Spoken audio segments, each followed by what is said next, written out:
მოგესალმებით. დღეს მინდა გესაუბროთ ერთ-ერთი საქმის შესახებ, რომელიც ეხება სესხისა და იპოთეკის ხელშეკრულების ბინით სარგებლობის ურთიერთობას. კერძოდ 2012 წლის 11 მარტს ჩემმა მარწმუნებელმა ფხ-მ მოქალაქე ქ-შ-თან გააფორმა სესხისა და იპოთეკის ხელშეკრულება ბინით სარგებლობის უფლებით. აღნიშნული ხელშეკრულება დადებული იყო 2 წლის ვადით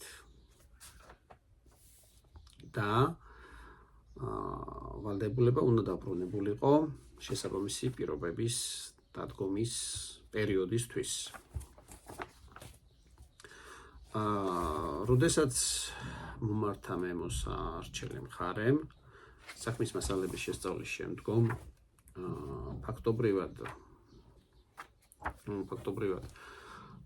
უდავო იყო ის, რომ მოთხოვნა იყო სახელშეკრულო ურთიერთობის მოთხოვნა კრედიტორის მხრიდან ფაქტობრივად ხანდაზმული ვინაიდან მსგავსი სახის ურთიერთობებზე უძრავ ქონებასთან დაკავშირებულ სხვადასხვა ურთიერთობებზე გავრცელდება 6 წლიანი ხანდაზმულობის ვადა, რაც მხარეს გარკვეული სუბიექტური და ობიექტური გარემოებით ჰქონდა გაშვებული.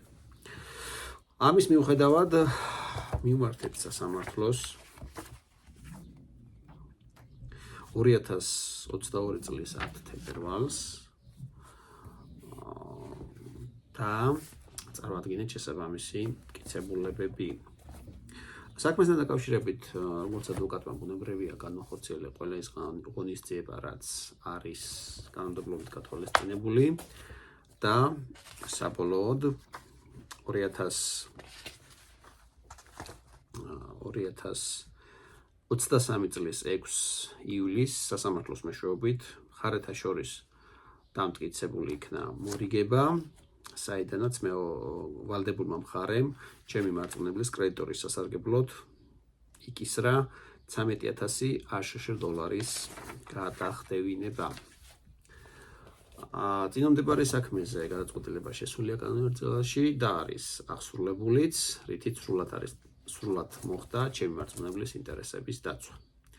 შესაბამისად, თუ გაქვთ მსგავსი სახის პრობლემები თქვენს ცხოვრებაში, შეგიძლიათ დამკავშირდეთ და მინდა ხაზგასმით აღნიშნო, რომ არ არსებობს გამოუვალი მდგომარეობა, ყველა საქმეში არსებობს გარკვეული ნიუანსები, რამაც შეიძლება შემოატრიალოს ერთი შეხედვით წაგებული საქმე ჩვენს სასარგებლოდ.